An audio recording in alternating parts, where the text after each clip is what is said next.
It's time for the One Bar and Lupica Show, bringing you anything and everything Minnesota Vikings. Welcome to professional football.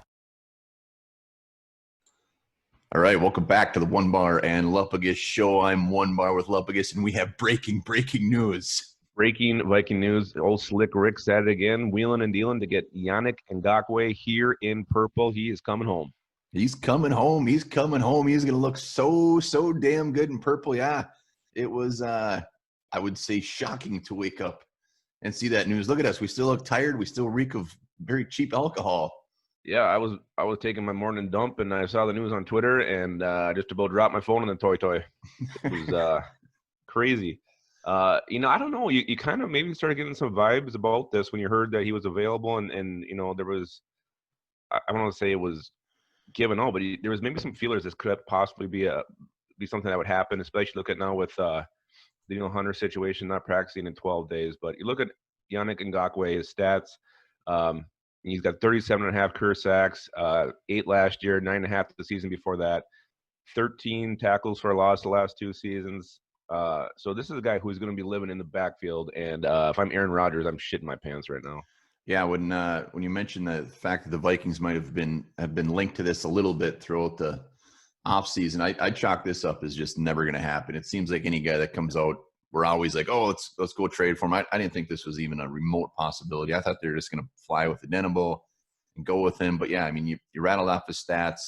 He's obviously one of the best defensive ends in the league. The best part is he's still only 25 years old. It seems like he's kind of been around for a while, but he hasn't. He's been in the league 4 years. He was a third-round pick from Maryland, and he's ripped shit up since he's been here. Unfortunately for him, he's just been on the Jaguars. Yeah, that's a damn curse right there. So, yeah, let's talk a little bit about the compensation. A second-round pick and then a fifth that can go up to a third if the Vikings win the Super Bowl. I will gladly lose that pick, a third-round pick.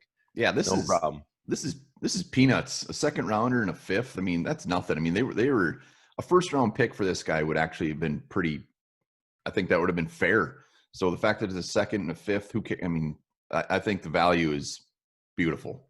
And I think the Vikings, we do have 2/3 and 2/4 next year. So who knows? Maybe Rick moves back up. There's somebody he really wants there in round 2. But, yeah, I mean, what do you see? What he's going to do this season for the Vikings is going to be well worth that second-round pick. So I'm not going to miss it one bit on draft day.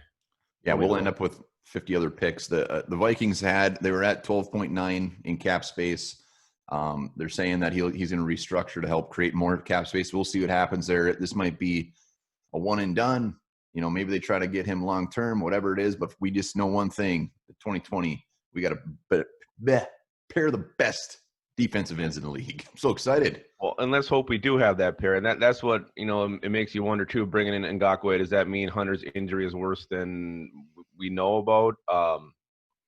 That's one of the initial thoughts that went through my head when I saw this. Was like, okay, I said, sweet, Daniel Hunter and Ngakoue in the same line. And you start thinking, well, maybe this is because Hunter's got something going on.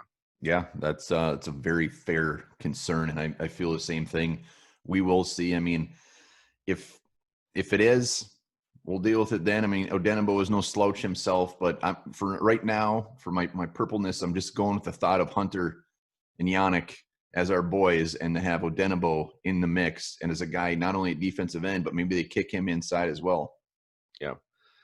There's a lot they could do with these guys, and it does get you excited. It gets those parts tingling even this early in the morning. But let's talk about the roster fallout now. You do bring in Yannick Ngakoue. Some guys are going to get bumped down. Some guys are going to maybe not make the team now. So how do you see the roster at the end shaking out now? I don't know. I mean, it's not going to be much different. It's one guy, so maybe we don't keep your boy Eddie Yarbrough. Maybe a guy. I mean, Anthony Zettel's done. One of those guys that we've been talking about is just ain't going to make the team. I mean, DJ Wanham's still going to make the team. It's just going to be one of those vets, I think, that ends up getting cut. Yeah, it's probably, obviously for starting jobs, not good for Odenigbo. This guy was ready to break out. This is his first shot as a starter. If Hunter's healthy, that ain't going to happen. So he slides down the depth chart. And I think, Yarbrough is probably the guy who was going to make this team. And maybe even Jalen Holmes is in jeopardy too, but that versatility of him might save him. So I think, this is probably the worst news for Eddie Yarbrough. But Eddie Yarbrough, damn it. You never know. He still might make this team. Yeah. So this is damn exciting news for the Vikings. What a way to start Sunday morning. And Yeah. You know, a good thing happened on August 30th for the Vikings because 4 years ago was when Teddy blew that knee out. Geez, too soon, man. And just quick on Yannick, he's been very vocal on Twitter, you know, saying he wants to pretty much get the hell out of Jacksonville, whatever. But if you go back and read his tweets, he makes something very clear in all that, is that whatever team gets him, that he is going to work his ass off. He's going to be a fantastic teammate, blah, blah, blah. Hopefully that's true. Any issues on him being a very loud on Twitter? No, and it's kind of weird. You know, DMs aren't traditionally the guys who are out there typing away. No, I'm not worried about that. If it was like a receiver or a corner, those more diva positions, maybe a little bit of concern. But I look at it, he's got a lot of energy, and maybe he'll be a vocal leader. And, you know, the Vikings did lose a little bit of a leader with Everson Griffin. I shouldn't say a little bit. They lost a big leader with Griffin. And maybe Yannick can come in here and earn a spot and become one of the leaders on the D-line for the Vikings. Yeah, I mean, just close your eyes and picture those two as your defensive ends. It doesn't even matter who our D tackles are. Doesn't even matter. Gonna rip shit up on the outside. Yeah, it's gonna have such a good trickle down effect on this defense. He's gonna help the young cornerbacks out because quarterbacks aren't gonna have time to throw the football, so they're gonna have some. It's just gonna work its way all the way down the defense. So yeah, it's gonna be great. This trade could not be better. It is an A+. The compensation, the guy we get back in return, very, very exciting. I mean, you're getting a premier pass rusher in, you know, just entering the prime of his career at 25. So a second round pick and a fifth, yeah, I can live with that, no problem. Yeah, and I love the balls on the front office going all in to get this guy and showing that they're on the cusp. They're on the cusp of doing something big. Yeah. Rick swung his big old balls around again and got his man. Oh my God. Thump, thump, thump. All right. Well, we are still bathing in the afterglow of the Yannick Ngakoue trade, but here's something you might not know. A full head of human hair is strong enough to support 12 tons.